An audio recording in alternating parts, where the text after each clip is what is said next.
et en plus je suis blessée. Je n'oublierai jamais cette attaque. Ça m'a poursuivi même aujourd'hui parce que je me souviens de comment il y a beaucoup d'hommes qui viennent armés et qui arrivent à la maison et qui cherchent mon père pour le tuer, mes frères et mes soeurs, je ne sais pas où on les avait mis. J'étais la plus jeune et j'étais seule avec ma mère. Et ma soeur aînée était partie en prenant mon petit frère sur le dos. Donc, comme mon petit frère et moi, notre âge c'était 1 an de différence, donc maman est restée avec moi, ma soeur a pris mon petit frère. Et je me souviens de ces hommes qui sont venus, qui ont commencé à tabasser ma mère. C'était la première fois que quelqu'un osait toucher ma mère. Pour moi, c'est comme si le ciel me tombait dessus, parce que mes parents ont eu toujours beaucoup d'amour jusqu'à la fin de leur vie. Et je n'avais jamais même entendu mon père lever la voix sur ma mère. Et qu'il y ait ces gens qui viennent torturer ma mère, c'était impensable. Et alors, j'ai directement pris les jupes de ma mère, un homme m'a tiré, il m'a fait tomber par terre, il m'a mis son pied sur la poitrine et il m'a planté une lance dans la cuisse. Le sang a giclé. Ma mère m'a regardé, ne disait rien. Et moi, je n'ai même pas pleuré. C'était trop. Je ne sais pas pourquoi je n'ai pas pleuré. Et ces hommes, devant le silence de ma mère et le mien peut-être, ils sont partis. Je ne sais pas pourquoi ils sont partis. Ils ont dit qu'ils reviendront. Et puis, après leur départ, ma mère me tire dans la bananerie et elle prend des plantes médicinales, je ne sais pas lesquelles, et elle me met sur la blessure. Et ça me faisait mal, mais ça s'arrête de saigner. Et je lui disais, viens, emmène-moi à l'hôpital. Et c'est en ce moment-là que maman me dit, non, on ne peut pas aller à l'hôpital. On ne peut pas y arriver, parce qu'on va nous tuer en route. Et si on avait la chance d'y arriver, peut-être qu'on va nous tuer à l'hôpital, parce qu'on tue les Tutsis partout. Et pour moi, me dire qu'on tue les Tutsis partout, c'était à travers le monde entier. Parce que pour moi, partout, c'était le monde. Et je suis restée dans ça. Pourquoi on tue les Tutsis? Et finalement, j'aurai toute l'explication à l'école, sur le banc de l'école. Donc à l'école, nous avons appris l'histoire qui n'est pas du tout notre histoire. C'était l'histoire qui avait été falsifiée par la colonisation. Et nous avons évolué désormais depuis 60, d'ailleurs c'est depuis ces massacres-là, dans l'exclusion du Tutsi. J'ai grandi avec plusieurs surnoms. L'enfant de serpent, le cafard, le falacha, le communiste et tout ça. On répondait oui. On était tellement habitués.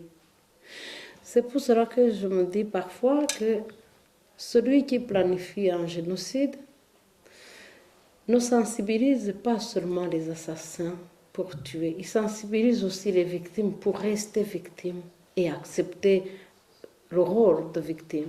Parce qu'on était tellement habitués qu'on nous surnomme des noms impossibles et inimaginables qui faisaient de nous les non-humains. Et d'ailleurs, pendant le génocide ne s'appelait pas un génocide, ça s'appelait un travail. Ça s'appelait le nettoyage. On n'a jamais prononcé le mot massacre. Et les autres massacres qui ont précédé, on ne les a jamais appelés des massacres. On en parlait quand on avait arrêté de tuer et ça s'appelait le tourbillon est passé. Et je n'ai jamais entendu quelqu'un qui appelle le nom massacre.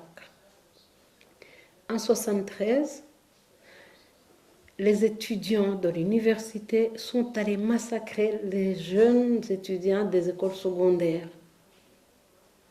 En 1963, mon mari était déjà orphelin, n'avait plus aucune famille. Donc l'homme que je vais épouser plus tard.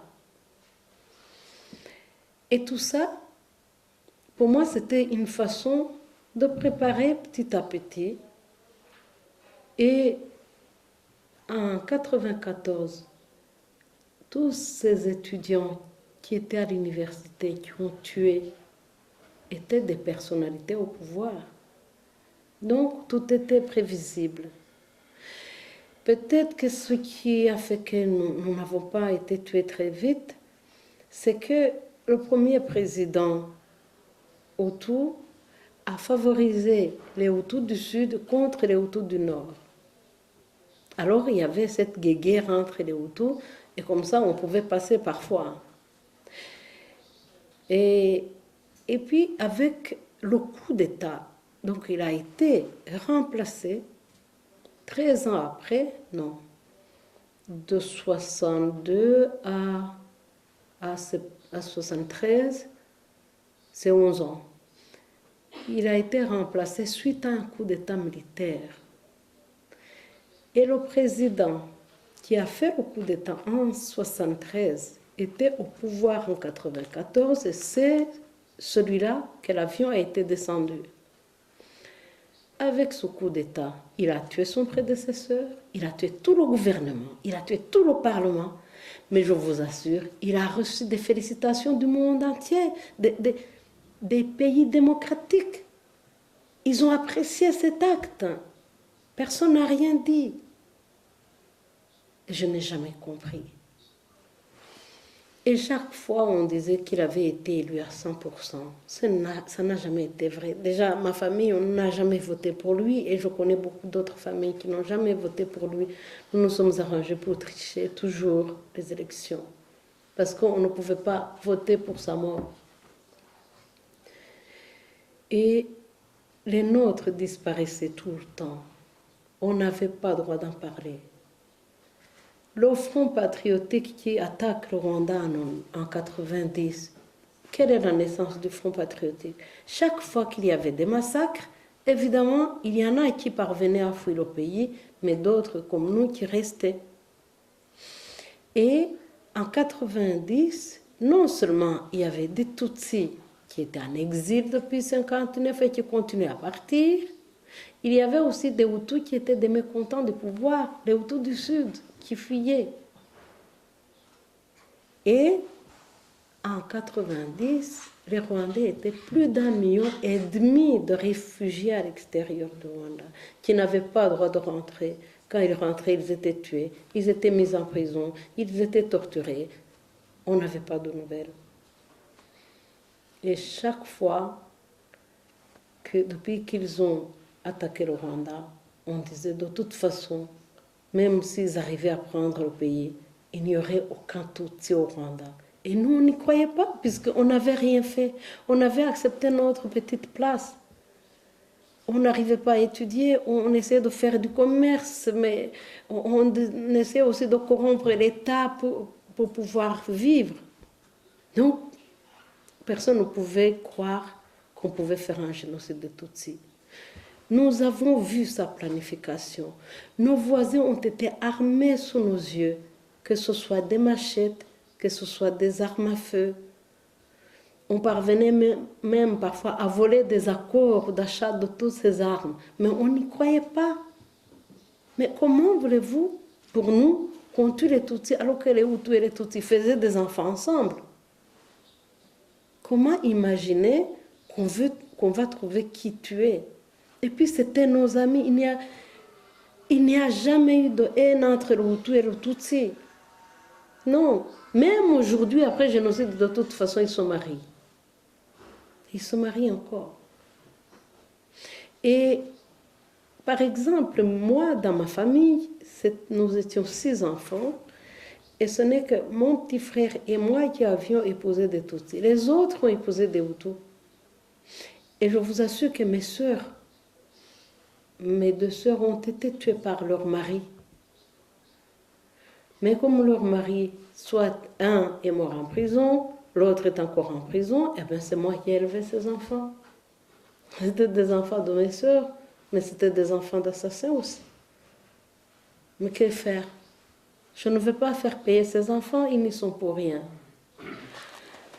Bon, et alors, ces massacres restaient impunis. Il y a eu depuis 90 la sensibilisation au génocide parce qu'on a, d'ailleurs ce sont des intellectuels belges et un a été jugé pour ça. Il a créé les 10 commandements du Mobutu. C'était vraiment quelque chose qui s'était inspiré du Mein Kampf par rapport aux Juifs.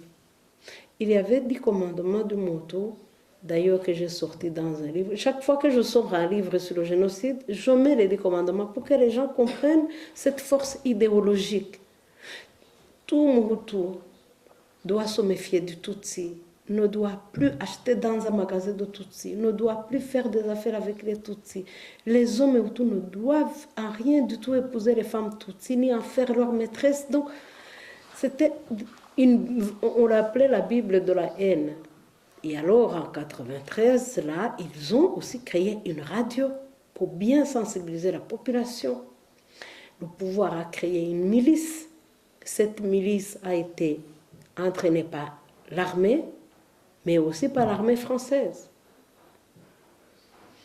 Et ils apprenaient à tuer le maximum dans moins de temps, le moins de temps possible.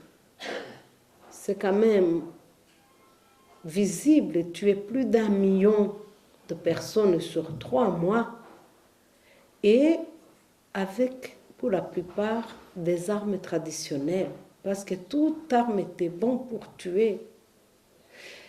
Et j'ai vu comment mon peuple est traumatisé, que ce soit les tueurs, que ce soit les victimes. Ils sont d'une blessure inouïe. C'est pour cela que mon 3e livre, je l'ai intitulé « Les blessures du silence ». Parce que je suis allée rencontrer les victimes pour voir si moi je n'exagère pas, si peut-être que les autres ont pu oublier, peut-être que les autres vivent mieux. J'aimerais savoir ce qu'elles pensent.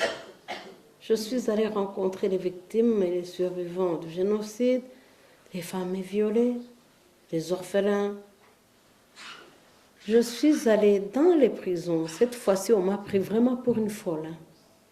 Et je me souviens quand je suis allée au ministère qui s'occupait des prisons en demandant d'entrer en prison pour parler aux assassins, ils se sont dit, maintenant elle est complètement folle parce que tout le monde me connaît là-bas. Et ils savent ce que je fais. Et quand j'ai besoin d'un ministre, par exemple, je m'arrange pour trouver son téléphone mobile, je l'appelle sur son mobile. Et quand je lui dis, bonjour monsieur le ministre, je suis Yolande Mukagassana. Ah, bonjour, qu'est-ce que je peux faire pour vous? Je vous demande rendez-vous. Venez tout de suite.